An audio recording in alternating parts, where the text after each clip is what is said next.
اعوذ باللہ من الشیطان الرجیم بسم اللہ الرحمن الرحیم بشر المنافقین بأن لهم عذابا علیما،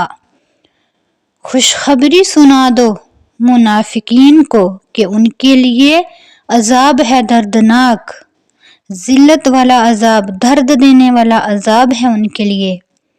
الذین یتخذون الکافرین اولیاء من دون المؤمنین، وہ لوگ جو بناتے ہیں کافروں کو اپنا دوست ایمان والوں کو چھوڑ کے۔ ایبتغون عندہم العزۃ، کیا وہ تلاش کرتے ہیں ان کے پاس اپنے لیے عزت؟ فإن العزۃ للہ جمیعا، پس بے شک عزت ساری کی ساری اللہ تعالیٰ کے لیے ہے۔ یہ جو پہلی آیت ہم نے تلاوت کی، اس میں منافقین کے لیے دردناک عذاب کی خوشخبری دی گئی ہے، اور اس رنج و خبر کو لفظ بشارت سے تعبیر کر کے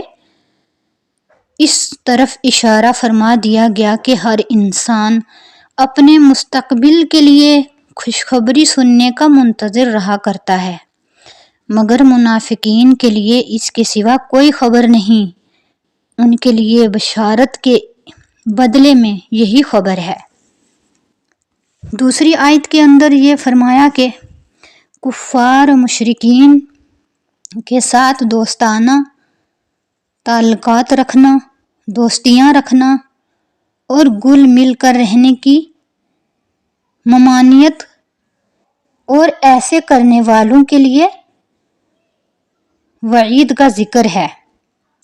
اور اس کے ساتھ ہی اس مرض میں مبتلا ہونے کی اصل وجہ اور سبب کو بیان کر کے اس کا لغوی اور بیہودہ ہونا بھی بتلا دیا ہے۔ ارشاد فرمایا ایبتغون عندہم العزۃ فإن العزۃ للہ جمیعا، یعنی کفار مشرکین کے ساتھ دوستانہ تعلقات رکھنا اور ان کے ساتھ ملنے کی غرض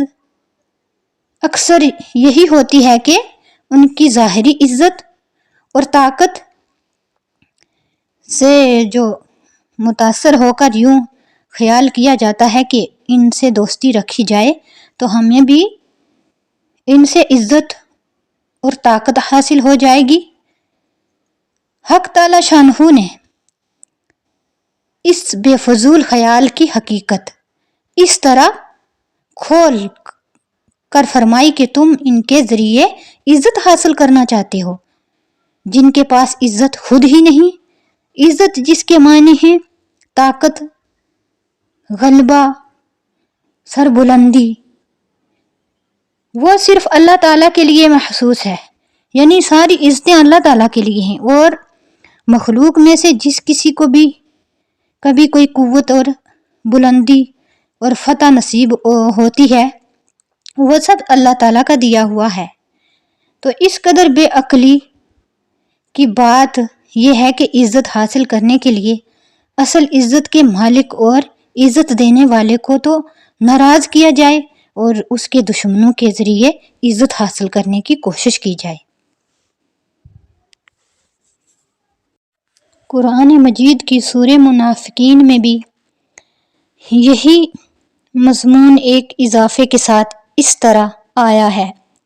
وَلِلَّهِ الْعِزَّةُ وَلِرَسُولِهِ وَلِلْمُؤْمِنِينَ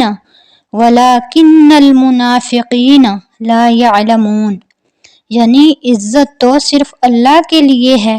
اور اس کے رسول کے لیے اور مسلمانوں کے لیے ہے، لیکن منافقین اس کو نہیں جانتے۔ اس میں اللہ تعالیٰ کے ساتھ رسول اور مؤمنین کا اضافہ کر کے یہ بھی بتلا دیا کہ اصل جو عزت کا مالک ہے صرف اللہ تعالیٰ ہے، وہ جس کو چاہتا ہے کچھ حصہ عزت عطا فرما دیتا ہے،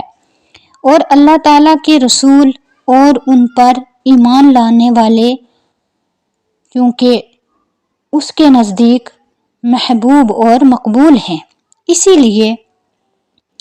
ان کو عزت و غلبہ دیا جاتا ہے۔ کفار و مشرکین کو خود ہی عزت نصیب نہیں، ان کے تعلق سے کسی دوسرے کو کیا عزت مل سکتی ہے؟